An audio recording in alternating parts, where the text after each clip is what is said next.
I don't know whether it's possible to cultivate a style. Nobody is precisely what they think they are. Love is where you find it, where you find it, where you find it. Love is where you find it. Maybe in the last moments of my life, I will be curious to know what it means to die.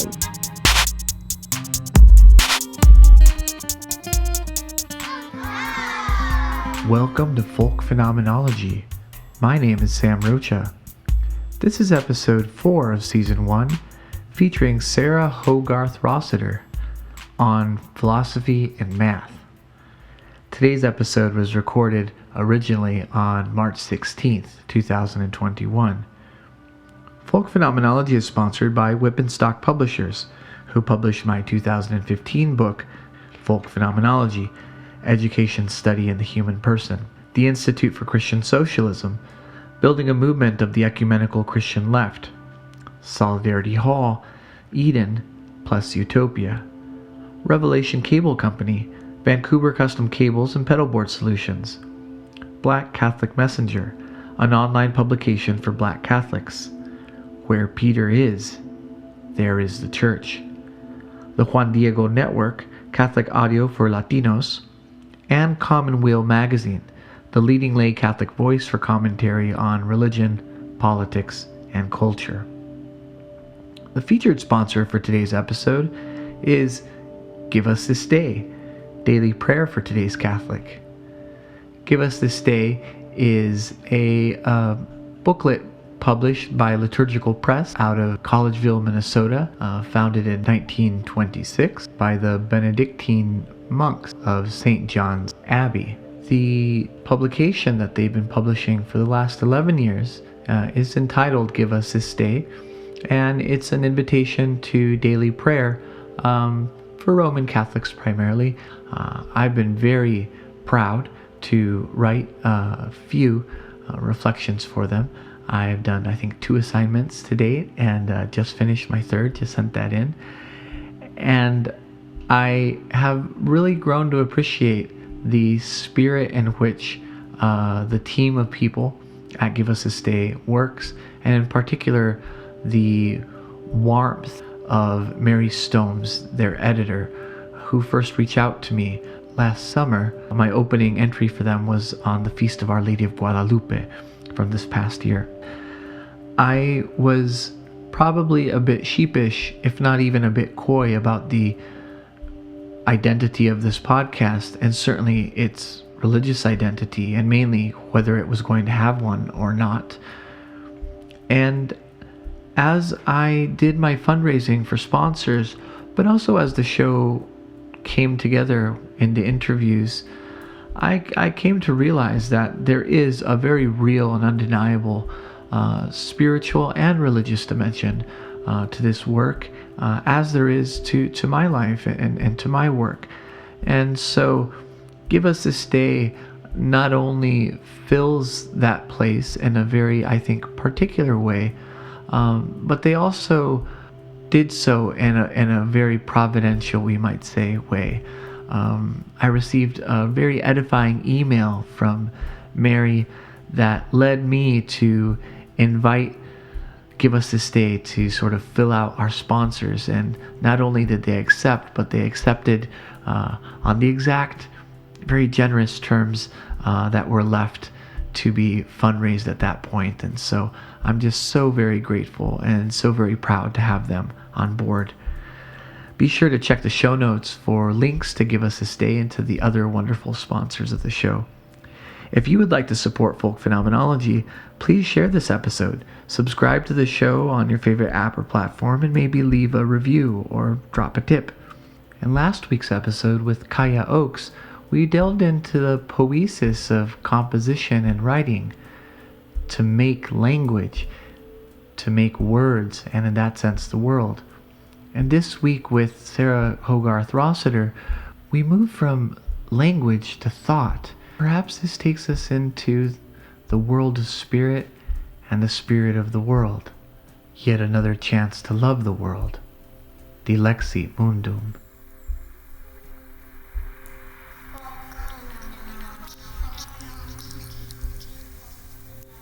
Sarah, welcome to Folk Phenomenology. Thanks a lot for having me, Sam. I'm glad to be here. Yeah, I'm really glad to have you here for a number of reasons. One of them being that, as I mentioned a bit before we started recording, within the cast of people I'm interviewing, you are really the only, and here I want to be exact in some ways, but also I don't want to offend. People may feel they are philosophers in certain ways, and I'm happy to give people wide bandwidth, but you are the only professional philosopher who I'll be speaking with. And so I thought we could kind of start off with the age-old question, what is philosophy? Well, batting back and forth definitions is what philosophers do best or worst or whatever. I think that in a lot of ways, the subject of philosophy tends to be those questions that everybody asks when they're kids, and most people forget how to ask or stop asking or think that continuing to ask them is childish. And philosophers keep asking them, questions about, what exactly is it that we call this thing called existence? What is perception? How do we differentiate between our dream life and our waking life? How do we know that anything is true? What is the universe composed of? Is it all matter? Are there things that are not matter? All of these kinds of questions that kids ask really naturally, and adults for the most part kind of feel embarrassed about asking. But philosophers just keep asking them. Yeah. No, I pretty much agree with that. I think the questions of philosophy are in some sense childish, and we might even think about that sense of childishness as like beyond the developmental sense of like the questions of children, but they're in some sense premature questions, young questions, assumptions behind.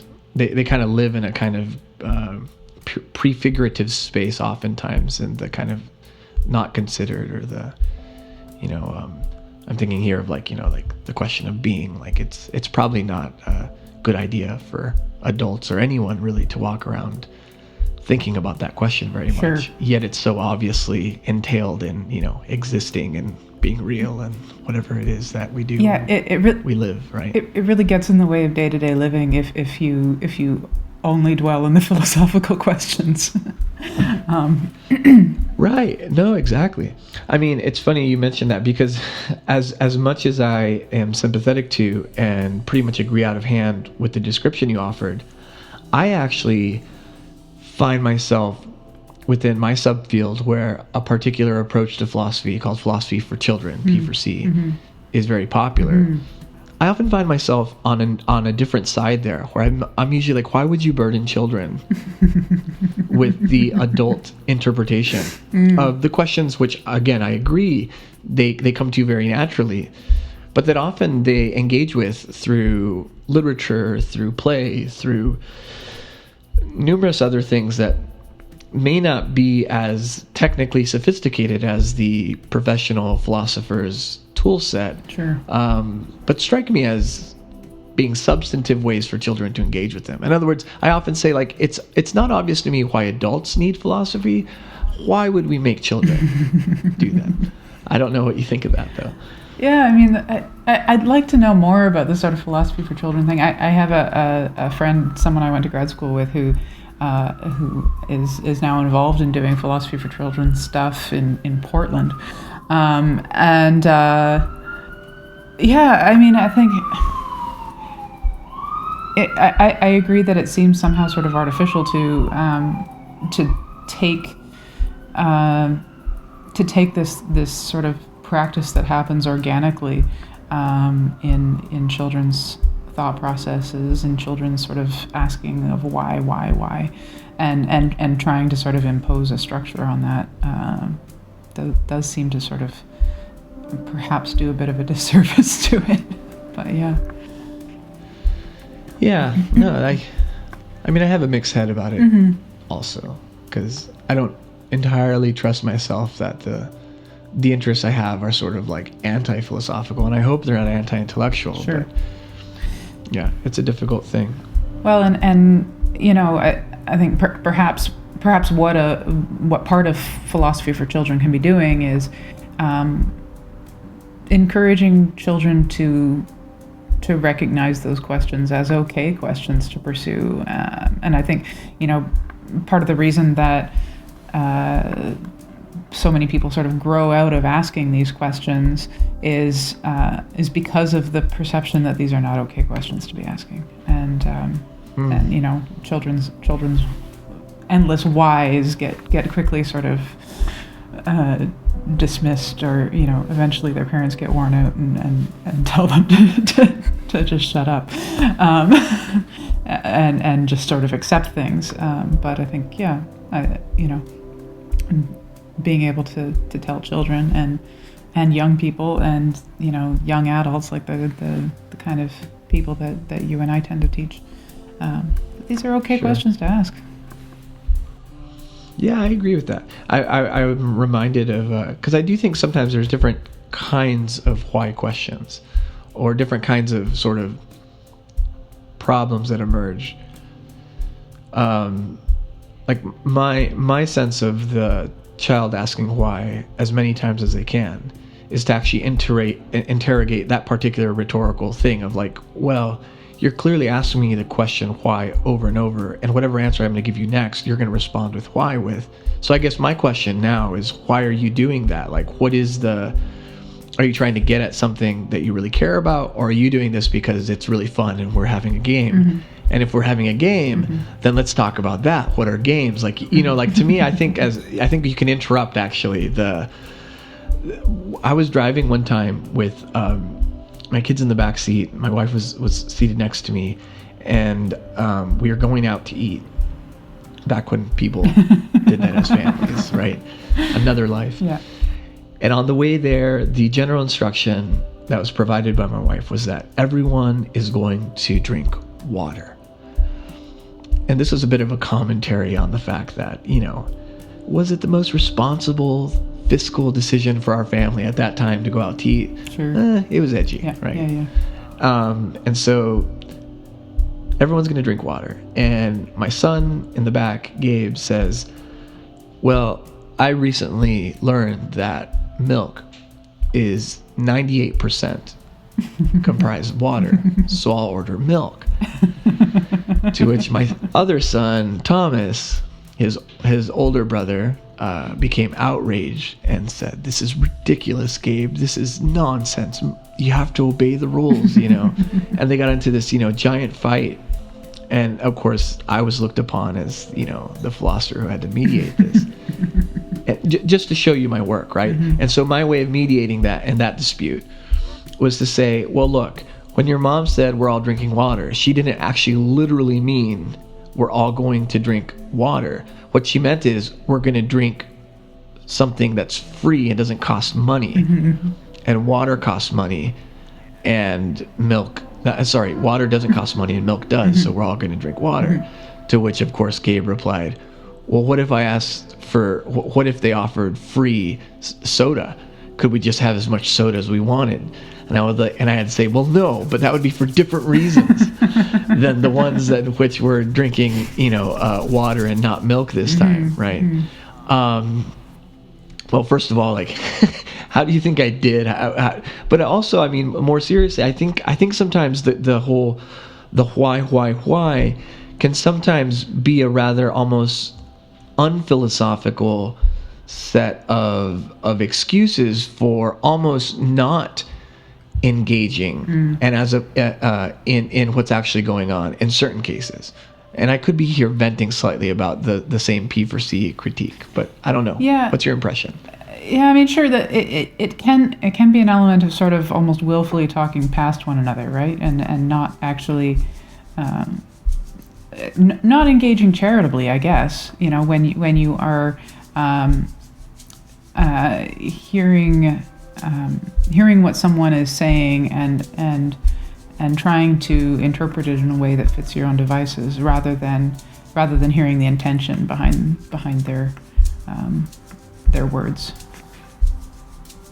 I've lost your picture. Yeah, no, I think that's true. I think the motivation or intention issue is, well, to plug, I guess, the show's title. That's the sort of the phenomenological core, right? Is what is it? What is the thing that you're actually trying to get at whenever you're speaking in this way or that way or what have you? Yeah, and I mean well, I was just going to say just the practice of engaging charitably. It's not something that philosophers always do very well, but it's at least ideally it's kind of one of the golden principles of philosophy, right? That we're always seeking to hear the other in a way that is giving sort of most credence and sort of the strongest possible interpretation of the intention of the other, and that's a practice. Well, as the name suggests, it's a practice of loving the other. And that's something that I sometimes explicitly tell my students when I'm teaching them about the principle of charity. Well, what is this? That this is a way that we love people, by hearing them as sympathetically as we can. But it's hard. And So you've something that needs to be done. Into the Yeah. Sure. It all comes back to love. I think this is another place where the maybe what we mean when we say taking in some sense childish or children's literal questions seriously is loving them, both the questions, one might say. I'm thinking of Rilke's famous line about loving the question, but then also in some of these it actually means loving children and not just telling children like, I'll only love you on the condition that you not make me think or something like that. Yeah. That's actually fascinating. I never thought of it quite that way. Now, neither of us teach children as philosophers, so to speak, I don't think. Not in any formal way. Yeah. Yeah. And so I wonder if we could talk a bit about just, because I've always found it strange that I'm very reluctant to, on the one hand, class myself as a sort of capital P philosopher. To me, it just invites all kinds of controversies and miscommunications and stuff. I will often punt the ball and say, I'm a teacher. And internally inside myself, I'm not insecure about calling myself a teacher and being able to mean what I actually would mean if I actually use the P word, philosopher. For me, teaching and philosophy are kind of, conjoined in a way. Yeah, for sure. But you're a teacher too. And we both teach different, subdisciplines of philosophy. But I wonder if you could maybe think with me a bit about this relationship between philosophy and teaching. For one, whether you agree that there's something kind of inherently philosophical about teaching, and then furthermore, if you kind of relate that to your own experience or not. Yeah, well, I strongly relate to the feeling of discomfort with sort of identifying oneself as a philosopher, although I do sometimes, but it's always sort of, it depends on the context whether that's something that feels comfortable or not. Partly because it tends to be misunderstood. A lot of people really have no idea what philosophy is, and a lot of people, I find especially a lot of students when they're first taking, a first year intro philosophy class or something like that. There's a lot of people who seem to conflate in their minds philosophy and psychology. Maybe these I don't know, two P words or something, and you can wind up with these weird conversations with people who assume that what you do is psychology. And this has happened to me at the bar before. Yeah. Where people are like, what do you do? And I'm like, and if they finally ask me enough, I guess, why questions or what questions, I'll reveal that I teach philosophy, and they'll be like, oh, I took a psychology course one time. And Yeah. I thought it was literally 2 PH words, but I wonder why you think it is. Well, yeah, I mean, I think I think they're both P words about things that people don't really have any clue what they actually are, generally. Fair enough. And I don't know. I suppose there are some, they both have to do with things of the mind and kind of abstract analysis and these sorts of things. So I guess there are some points of contact. And certainly there are philosophers who study cog sci and that sort of Sure. thing, and yeah. So My department was a department. but go ahead. No, I was just going to say my department was a department of educational philosophy and psychology. Yeah. So they just sort of lump them all together. But in right? education, the relationship here is actually quite close, historically at least. Philosophers actually invented, in some sense, what they called child study, which they later called psychology. Sure. Yeah. Yeah, but in terms of the kind of the default into identifying oneself as a teacher or one who teaches philosophy, or I might say I teach at the college down the road, and then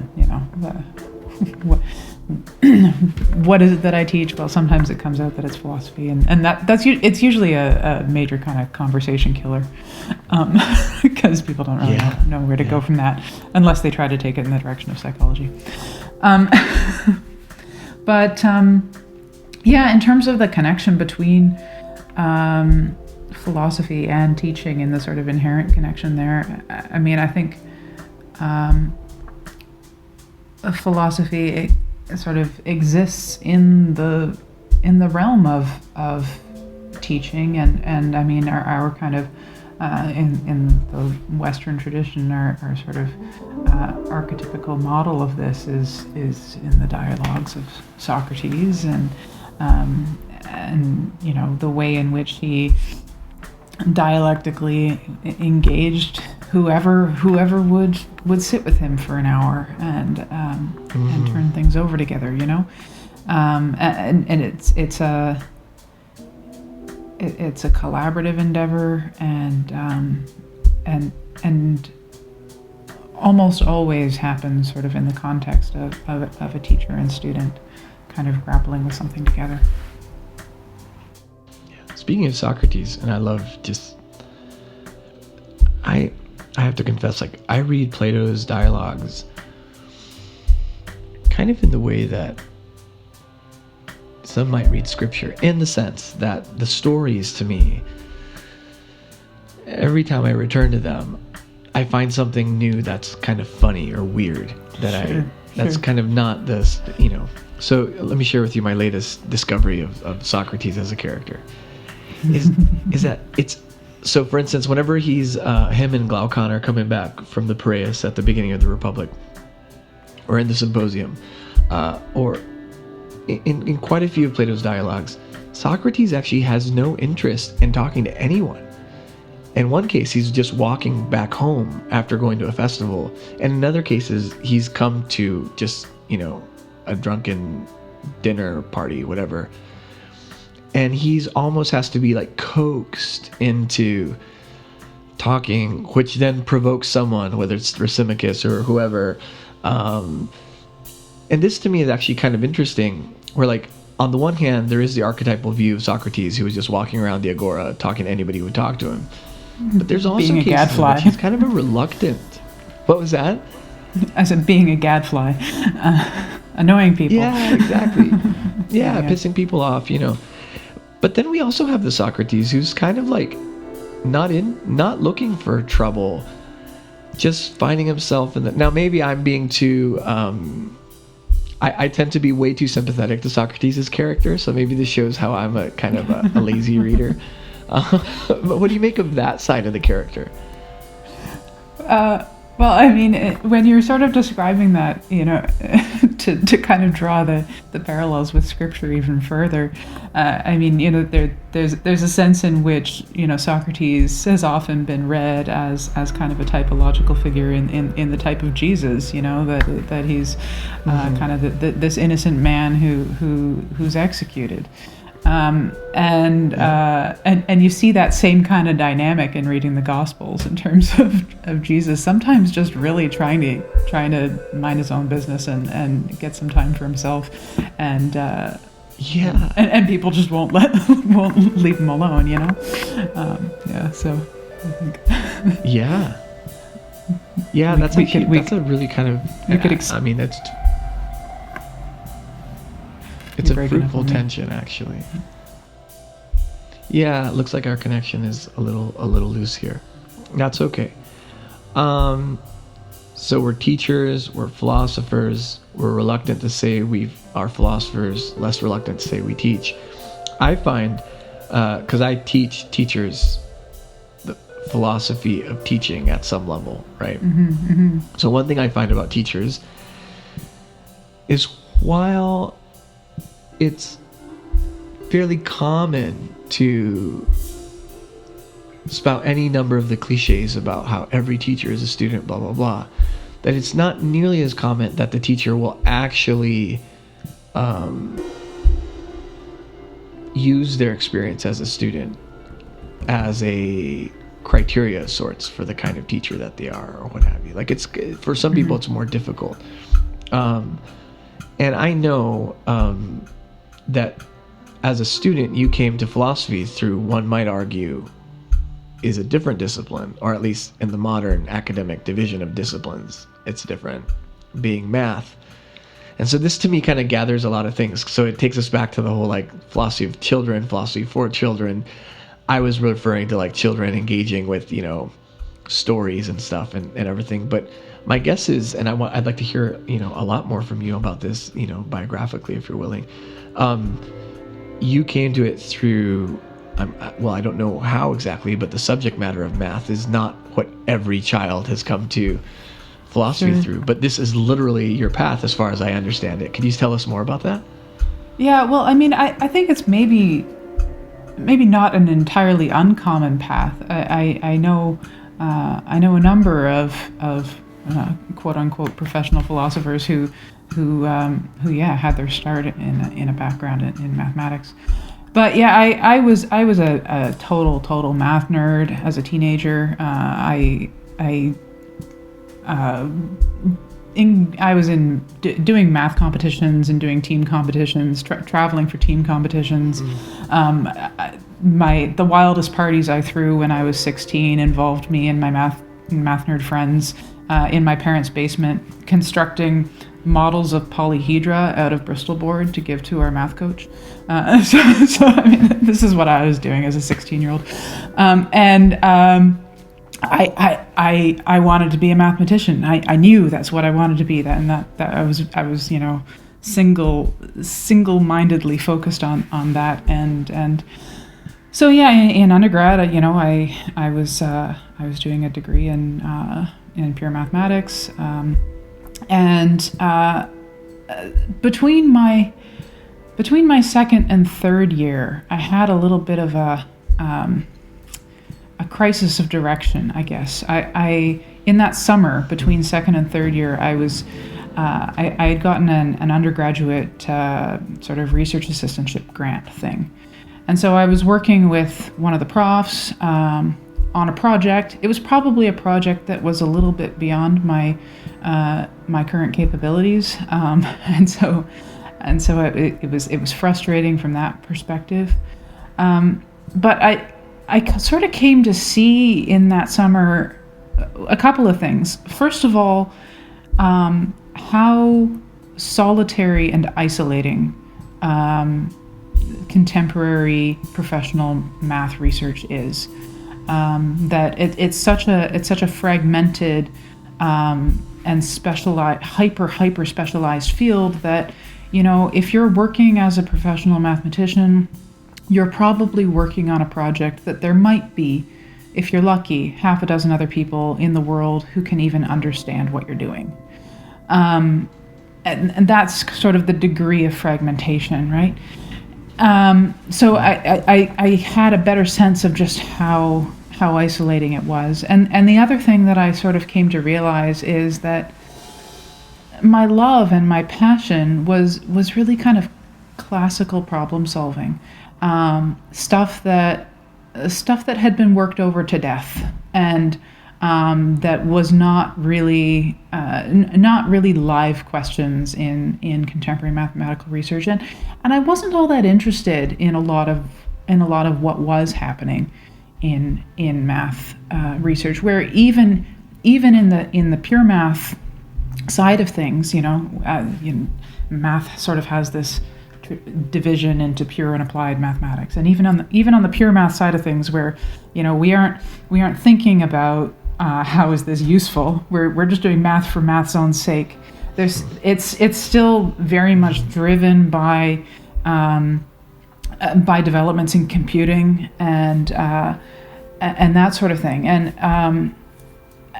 I wasn't really all that interested in that. So I kind of had this kind of crisis in direction around that time, and at around the same time, as I sort of began to question whether graduate work in mathematics was really where I wanted to go, I was taking more and more philosophy courses, and one of those courses in my third year was intro to formal logic, which is sort of a natural philosophy course for a math geek to take, and that was really my gateway drug into philosophy. The other thing that I was taking more and more of was stuff in the history of philosophy, and I became especially intrigued by medieval philosophy, which kind of allowed me to explore philosophical questions that are perhaps not in vogue in a lot of other fields. So yeah. Would you mind? I mean, that's so rich. I really appreciate that answer. If you could maybe go just a bit further into what specific aspects of medieval philosophy and the history of philosophy you are interested in, and what those untimely subjects themselves may be. Sure. Yeah, I mean, well, I think a lot of it is that there are a couple of things that are happening in medieval philosophy, and one of them is the way in a lot of contemporary philosophers have this sort of picture of logic sort of beginning with Frege and mathematical formal logic, but of course it has a much longer and much richer history than that, which goes back at least to Aristotle, and so the kind of logic that was happening in the Middle Ages is incredibly rich and incredibly language driven and incredibly complex, and in some ways kind of engages logic in ways that are arguably more nuanced than contemporary mathematical logic. Mm-hmm. So that's sort of one of the things that was intriguing to me about that period. And then the other big thing is that this is a period where you can engage questions of philosophical theology in kind of an unabashed, unapologetic way, which in a secular institution, questions of philosophical theology are often treated with some suspicion or disdain. But I mean, those are questions that I like to think about. So being able to kind of think about those things in conversation with these figures of the past was something that I really enjoyed. Yeah, no, that's I mean, I sort of two responses to that. One will be a one of these kind of sophomoric challenges, only because my knowledge of the area is only capable of regurgitating the kind of pedestrian things one hears. Not to say that I could defend my position at all, but the story of philosophy, especially of analytic philosophy, especially with regard to logic, is that Aristotle started this. Oh, but he was wrong, which we didn't find out until Frege, and then things actually got started, and now we are where we are. Like, that's the story that I've always kind of accepted, and to be honest, in many ways, like, I have to admit, it gave me a certain amount of pleasure only because within Catholic philosophy, the Aristotelian standards always seemed so high and conveniently ignored all of the problems with Aristotelian logic that were discovered very late, of course, with the, coming of age of mathematical logic, and then the work to continue out that led up to, positivism and whatnot. So I always felt like I had this kind of like consolation in my Bonaventurian heart that I didn't have to give everything away to Aristotle and the Thomists, so to speak, because the analytic philosophers, had this other story that I learned in the secular philosophy department and so on. I mean, so what you're doing is in some ways challenging, right? For me, at least in terms of my own therapeutic assumptions. But then I think the other question about like the philosophical theology part is actually quite, I mean, that to me is interesting because, I mean, like, these are powerful questions, and there's nothing foreign to philosophy, or especially something like geometry, to having religious entanglements or spiritual entanglements, however you want to say that, So that part of your answer is less surprising to me, but I wonder if there's more to be said. And then the first part of your answer was kind of like, whoa, I got to deal with this later. But I wonder how you respond to that. Yeah, I mean, the short answer is that I think this sort of this idea that Aristotle was just wrong, and there were no sort of further developments until we got to Frege, and the problems weren't really unearthed into Frege. I think that story is just incorrect. There's a lot of really rich, exciting stuff happening, particularly in 14th century philosophy, 14th or early 15th century philosophy. That are definitely new developments, and I think that there are it is still kind of largely grounded in sort of Aristotle's conception of categorical logic, but it becomes far richer and far more complex than the sort of square of opposition, with four types of categorical statement and no more. There's a lot more work that gets done, and I think a lot of work that substantially mitigates the kinds of limitations that sort of Aristotle's logic on its own has. So yeah, and I mean these were really bright guys doing really amazing stuff with remarkably limited resources, and I think that's one of I think that there's no denying that the movement towards symbolic logic and sort of the mathematization of logic has been really, really powerful in sort of making sort of great quantum leaps in the developments of logical theory. But it's also pretty incredible what these 14th century guys were doing without That's those amazing. tools. Yeah. Yeah. No, you're gonna revise what I thought at one point was a fairly robust sense of the history of philosophy. It's like, now there is one point that I don't think is too technical to bring up, to talk about a bit, and it's more of an irony at this point to me in this story. As you can tell, I'm pretty much a continental philosopher, so I relate to everything through story, literature, characters, right?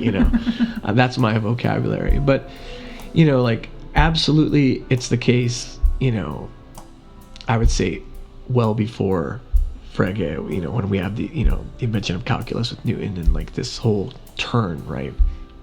Some may call modern, some may call whatever. I don't really think there's time to go into that. But while logic does become mathematized, absolutely, we do see then at the very beginning of the 20th century, though, the kind of logicification, if you want to call it, of math. And these sort of arguments for a kind of logic as a kind of atomic entity undergirding mathematics. And so I'm only bringing this up because I think it's interesting to me to think of that what we call logic today is primarily conceived of in this very kind of mathematically communicated way. But it's also interesting for me to think about within the history of ideas, the way that in turn challenged a certain way of thinking about maths, to use the British expression, and gave us at least these early attempts by G. Moore, Bertrand Russell, and others to try to establish logic as the sort of like metaphysical antecedent to mathematics. For one, just like, what do you think of that thesis or claim? But secondary to that, like, maybe there's examples in the Middle Ages of people doing these kind of things, because it's medieval in the sense that it's a metaphysical way of working. I've always thought, which is not foreign to scholastic or classical antiquity or that kind of stuff. Yeah, I mean, I don't have a strong sense of that in terms of the early 20th century. And a lot of that comes down to just simply not really knowing. It's not an area that I have worked on or thought about a lot. But one of the things that medievalists are annoying about is, when people talk about developments that happened in the Renaissance or even modern periods, the annoying habit of medievalists is actually we can see precursors of that in and the guy that I work on, his name is Thomas Bradwardine, and in addition to he was early 14th century British. He was very, very briefly Archbishop of Canterbury for about 2 months before he died of the plague in 1349, as everyone was doing in 1349. But anyway,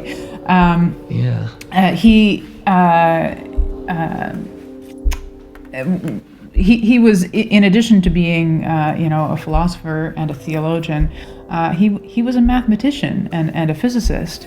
And this isn't really the area of his work that I've worked on a whole lot, but he was writing about continuity and sort of the concepts of beginning and ceasing and sort of developing. He's gesturing towards developments that became, what got called infinitesimals in sort of the early modern period, and then developed through, Descartes and Leibniz into kind of a robust calculus. I think. Yeah, the precursors of these ideas are often much earlier than we give them credit for. And I think one of this medieval. I was going to say this medieval feature is amazing. I love whenever the medievalists show up, right, and they kind of ruin the party. Yeah, it's the medievalist specialty.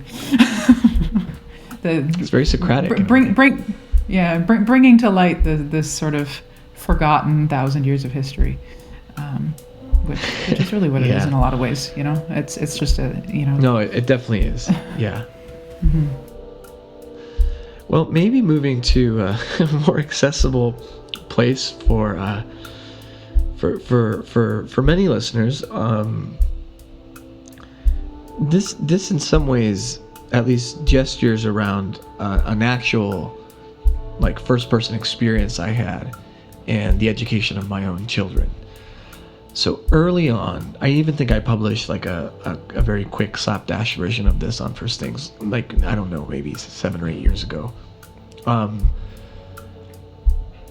It was at the very beginning of really my eldest son's more or less formal education. I became obsessed with the idea, probably influenced by this kind of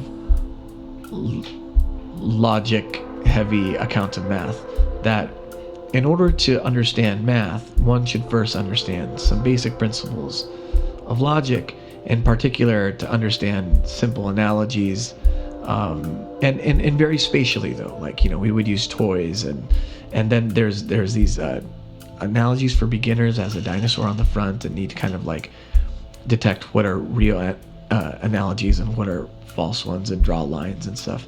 So we're talking like developmentally, like age 5, 6 kind of stuff, right? And then the simple, just, principles of non-contradiction and consistency and that kind of thing. And it was my view that like this is fundamental and important. And at the time, because I hadn't experimented with it or probably thought long enough, it seemed obvious to me that this would just seamlessly integrate itself into number sequences, all the way into basic early, addition, subtraction, and so on. And I was very quickly, I very quickly discovered that at the level of this kind of exposure to what we're calling logic and math, there's actually very little in common, especially when you're teaching a child who has no formal senses of what's supposed to be this or that, of why the fairly obvious and intuitive relationships between simple analogies, for instance, or non-contradiction, principles of consistency, which you can replicate spatially, for instance, and stuff. They're kind of baked into reality, right? That there's very little relation between that super intuitive and obvious stuff and why numbers are sequenced in Hindu Arabic in the order that they appear, and why the 10 and the 0 function the way they do at the intervals that they do. Like, there's no actual... Okay, I may actually reveal myself here to be a monumental idiot, but my experience was that there's no, strictly speaking, on the previous teaching, there's no logical explanation for that. I found myself having to explain it more as 10 fingers. Grammar or a language. Okay, so maybe, that's even better, the 10 fingers explanation. But this is kind of, for many years now afterwards, it was a powerful discovery, a falsification of my assumptions that, well, if logic is the sort of the metaphysical antecedent to math, if you attend to very simple analogical and non-contradictory reasoning, you're going to just, arrive at mathematical reasoning immediately. And it turns out that's total nonsense. It doesn't work at all. It's simply untrue. But I still weirdly think that the logical early stuff is still really important for developmental and other reasons. So I wonder, we've talked about the history of ideas, but within the context of early elementary math pedagogy and teaching, and maybe also here we're talking about philosophy for children again, maybe some would say. Maybe I'm contradicting myself, in fact. Could you maybe help me intervene into this? And maybe I got some of those things basically wrong because I'm a continental philosopher and I didn't think. I don't know. Well, a number of things kind of popped into my head as you were talking, and one of them is that this idea of kind of basic concepts of non-contradiction and basic kind of logical truths sort of undergirding mathematics. It reminds me of the kind of largely failed project of the famous one of Russell and Whitehead, the sort of taking I don't know how many pages to try to prove on first principles a priori that 1 + 1 = 2, and it takes pages, and I think that there's a lot of ways in which when it comes to especially early math education and math education in general, that when we try to approach things from a kind of a priori place, when we try to show these principles from the ground up, I think that there's a lot of ways in which it kind of puts the cart before the horse, and I think a lot of that has to do with I guess sort of developmental stages, what we're kind of mentally capable of and mentally ready for at sort of different stages of development. I think it also has something to do with the fact that, and this was something that I ran into somewhere in undergrad, and I have no source for it, but someone saying that math is not something that you learn, it's something you get used to. And I think that there's a sense in which this kind of captures really well the way in which the internalizing of mathematical concepts, the sort of settling of mathematical concepts often happens. That, when we're first introduced to a new mathematical concept, we may not understand the why, and we may simply sort of be following it in a kind of rote sort of way, getting comfortable with it. But then eventually, somehow, there's maybe not a moment, maybe a progression, but it's at some point down the road, you understand the why. But you understand the why because you've been doing it. And I think that, I've mentioned to you before that I have a lot of kind of suspicion of and criticism of the what gets called the new math.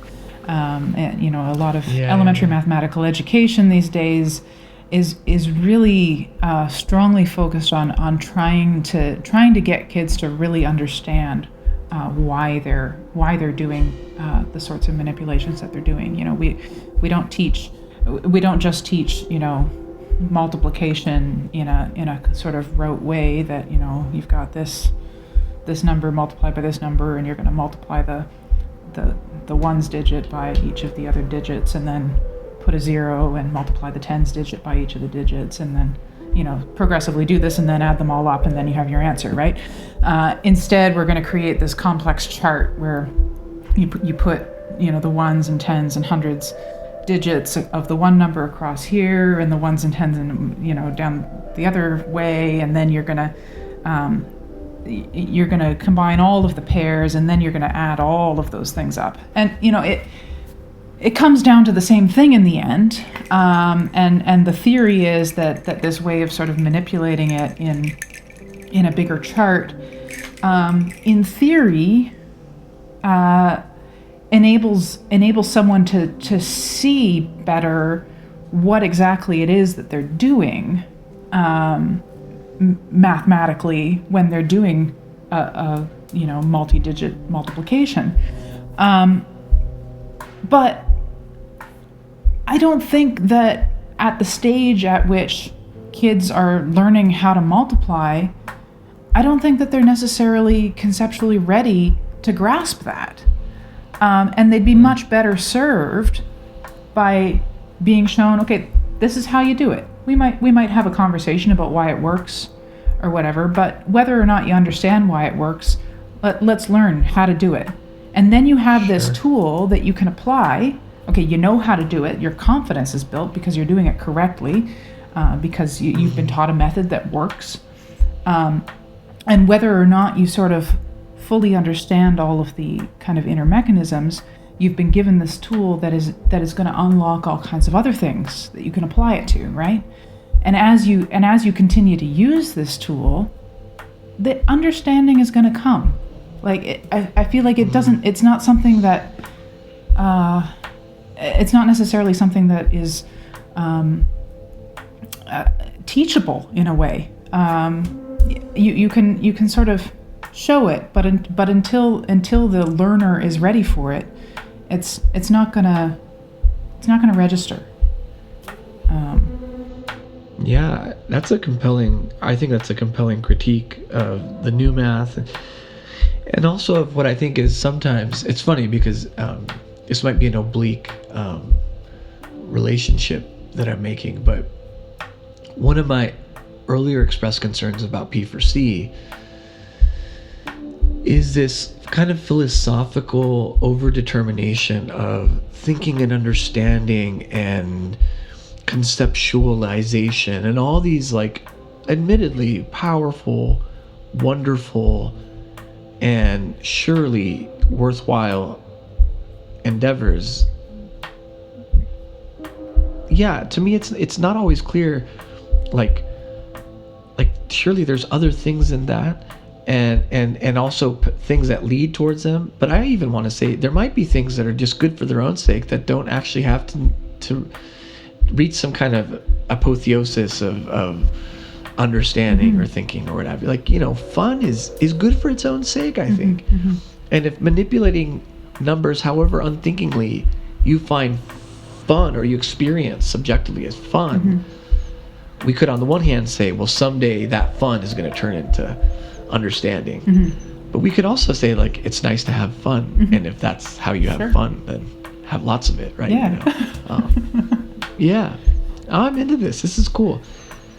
It goes a bit against my pedagogical preference for a kind of a logic foundation. But it also shows in some sense maybe why that project failed so spectacularly and so quickly.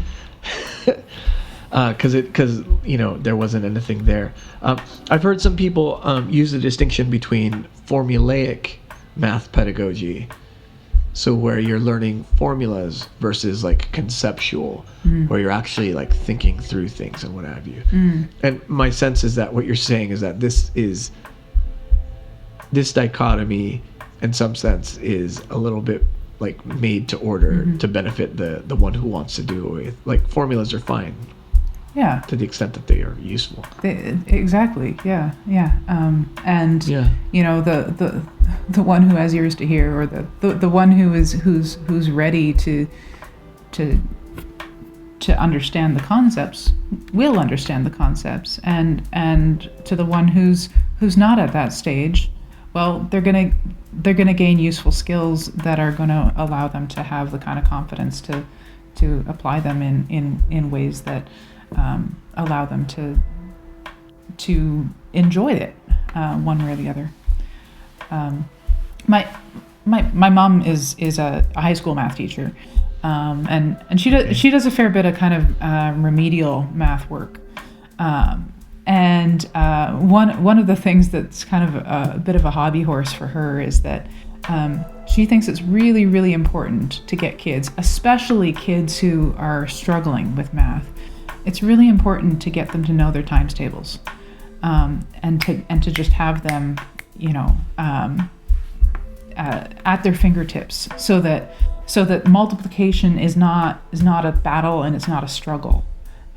If they can just have their times tables, which she just drills by rote, then that suddenly enables them to do more complex things without that being the thing that is the onerous thing that's holding them back. And by and large, kids these days don't learn their times tables. And to be perfectly honest, I'm terrible at times tables. I'm terrible at mental math. I cannot do fast calculations at all. But I'm also someone who has been drawn to the kind of more conceptual way of getting into math. So I can't remember a formula to save my life, but if I can figure out how to derive it, then I can recover it every time I need it, which is maybe not the most efficient way to go about things, right? But that works for me. But not everybody's like that. And that's not going to be helpful to expect that every person is going to fit that mold. Yeah, no, I mean, like, for instance, like this whole mental math thing, you know. I grew up all my life in school assuming that people who were good at so-called mental math were the real math-skilled people. And I always related to physical math, namely, like, using my fingers and counting things and using a pencil to make marks on a page so I could keep track of things. And when I discovered very late in the game, well, this is embarrassing to admit, geometry, I was like, this is great. This is physical math. This makes so much more sense to me. And then you know, reading more, realizing that like this is a total, like, mental math is kind of nonsense. Like, there's no, you know, on the one hand, what's non-mental math, and then on the other hand, actually, you know, I have a colleague. This might interest you, and I hope I don't butcher the details. But he has gone. He teaches math here at UBC, and he's a geometer.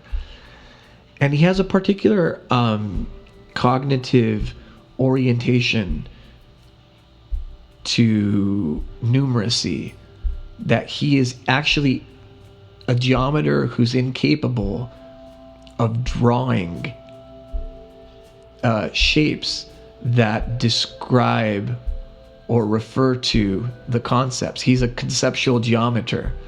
And he talks about how within geometry pedagogy, this is unacceptable. You have to be able to sort of show your work on the board as you're doing it. And so what he does, and I think this is such a beautiful example of an amazing teacher, is he takes the effort to learn the shapes artificially and draw them on the board and talk to them as if he was thinking them. But he says that sometimes he notices that he's not able to deliver the contact that's needed. And so students are a little thrown off, and the best way you can explain them, though, is conceptually. And so, I mean, whether one engages math physically, like I kind of made a joke about, or whether one engages what I've called physical math conceptually, I mean, there's a lot of range here. The spectrum is kind of huge. Yeah. Yeah, I mean, I really relate to the feeling that that doing sort of mental arithmetic is a real challenge, and perhaps feeling like I mean, I've certainly had the experience of having people sort of look at me askance when they know that you know, I'm a major math nerd, but I can't do a simple mental calculation on the spot, you know, and they think, well, how can this person possibly be any good at math? But they're different skills, you know, arithmetic and mathematics in general. You know, it's not. Being a mathematician is not necessarily being an arithmetician. Right. Yeah, no, I mean, in high school, one of my closest friends had to leave because he was too good at math. He literally was. He had exhausted our small high school's math resources and was sent to kind of a school, I think it was a satellite of University of North Texas, where they had some resources for people who were gifted in mathematics, and Charles Halford was his name, and Charles and I was a debater, and so we would go to these tournaments, these academic tournaments, where I would do forensics and he would do math, but we'd hang out, you know, on breaks, and it was funny because one of the things that we found interesting, and I want to kind of bring this up as a kind of wrap up point, but you know, rhetoric and argumentation and winning a debate against other people determined by external judges. To him, this was a real high mark of a kind of intelligence that he found just like, whoa, this must be like, you know, the line for what intelligent people do. And on my view, his ability with calculation and mental and every other kind of math, and his capacity to talk to me about them and explain these things that really no teacher, frankly, had made any sense to me about, that to me was really the ceiling of intelligence. And at one point our discussion got kind of meta, where we said, you know, out there in high school and in the world around us, and when they put our names in the newspaper, different people think that you or me, that we're the smart kids. And that what it means to be smart is in some sense, to talk in a certain way or to calculate in a certain way. And we both kind of came to the agreement that this is all nonsense. I mean, there are also things that neither one of us can do that we would find someone who would be able to do, and we would say that's impressive, but we're just kind of projecting what we can't do upon this vague idea of intelligence. But you know what? At the end of the day, most of my work is on the very literally what is education. I believe one of the biggest burdens and maybe one of the most toxic assumptions about education, schooling, all this stuff has to do with what we think intelligence is and what we believe being smart is. And for a lot of people, philosophy and math is about where it hits. I wonder if you could turn on that and just, maybe you disagree with Charles and I and think, no, that is really what intelligence is. But my suspicion is that you don't agree with that. Yeah. So could you say a few words here in closing about just being smart, being intelligent, what those things do mean, what they don't mean, Yeah. Because a lot of people are going to hear this episode and be like, oh, it's a smart episode. I shouldn't listen to that. Well, it's all kind of aspects of imposter syndrome of various sorts, that we all kind of have our sort of little areas of specialty that we know really well, right? And as long as we're in those areas, we feel really comfortable. But other people have other areas which may be overlapping with ours, and may not be. And so when we hear people sort of speak with a level of insight about something that's outside of our own comfort zone, it can totally tap into our insecurities, and it can make us utterly convinced that this is obviously a much more intelligent person than I am, because we all have different skill sets, we all have different strengths, and I mean, one of the something that I've been kind of turning over in my mind.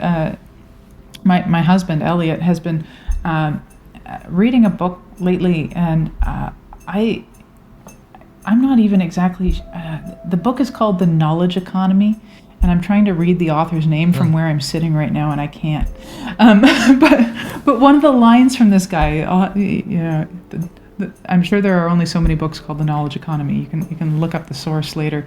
But one of the lines from this guy that Elliot quoted to me was that part of the task of the teacher is to recognize in each and every student a tongue-tied prophet, and I thought that it's such an idealistic vision of what teaching is, but there's this really profound truth about it as well, that each and every person has some sort of gift of prophecy if only they could realize it, I don't know. I thought that was really beautiful, and kind of relevant to this discussion of well, what exactly is intelligence and what are kinds of intelligence? Well, there's as many ways to be intelligent as there are people.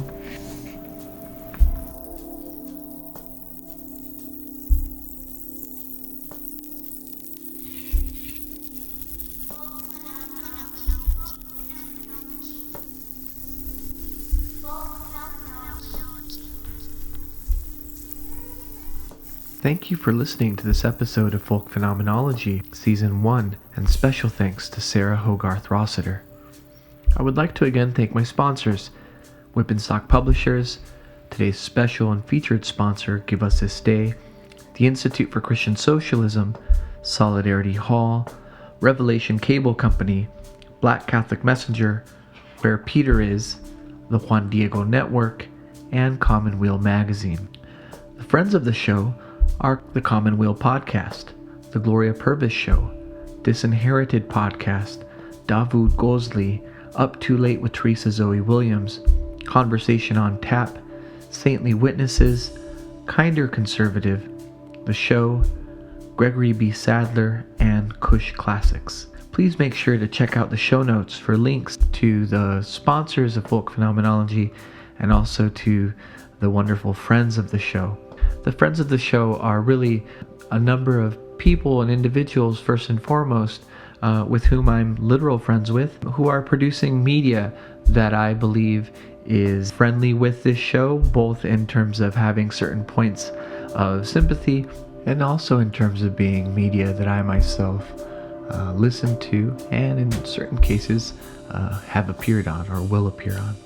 Please share this episode and subscribe to the show on your favorite app or platform, and also follow us on social media, and please continue to support the show with as much signal boosting and other things that you feel comfortable doing. You'll also find a tip jar in the show notes. You can drop a tip, and all tips that I collect during this season 1 will jumpstart what I hope to be season 2 at the end of this year. Next week, I am releasing the interview that I did with Sofia Gurule. Sofia Gurule is an immigration attorney in Brooklyn, and we have a conversation on abolition and immigration. The discussion actually sort of got started, we might say, in a very natural but nonetheless extremely personal way. I had pressed record to essentially just kind of get us started, and we quickly got sidetracked by talking about our respective families, and in our cases, our families in the southwest area of the United States.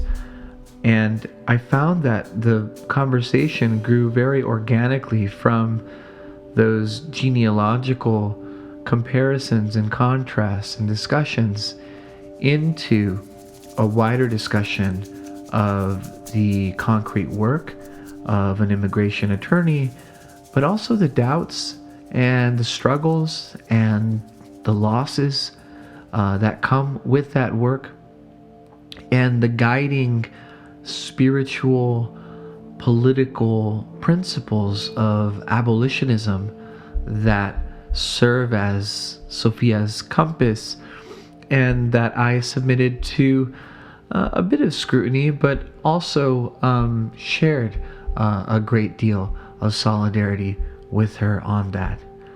I have to say, and I must warn you, that this will be the one explicit episode of Folk Phenomenology Season 1. Sophia speaks and spoke very freely, as did I, and so this is not probably a show for those who are uncomfortable with the use of some strong language. Nonetheless, I think that it is a powerful testimony to a kind of work that can often be generalized or politicized, while forgetting the people who are doing that work every single day and who nonetheless have to do that work, making sense of the work and trying to understand it as deeply as they can, which of course carries with it any number of struggles and doubts and fears and all the things that love brings. So make sure to not miss next week's episode. Folk Phenomenology is written, hosted, recorded, and produced by Sam Rocha. That's me. If you want to find out more about me and my work, you can visit www.samrocha.com. We're moving from the teacher to the activist, the philosopher to the lawyer, the laws of logic and mathematics to the moral laws of abolition. In all of it, I hope we can find more reasons to love the world. Dilexi mundum. What is interesting to me, really interesting, and I can't define it, is because it's interesting. I can't say exactly what it is, but it's the most interesting, I would say, word, concept, idea. My job is to somehow make them curious enough or persuade them by hook or crook to get more aware of themselves and where they came from and what they are into and what is already there, and just to bring it out. This is what compels me to compel them. And I will do it by whatever means necessary. Love is where you find it. It's where you find it. It's where you find it. Love is where you find it. And you don't know where it'll carry you. And it is a terrifying thing. Love is the only human possibility, but it's terrifying. And through the eyes of our ears, we see the beauty of hope. We see the beauty of pain. We see the beauty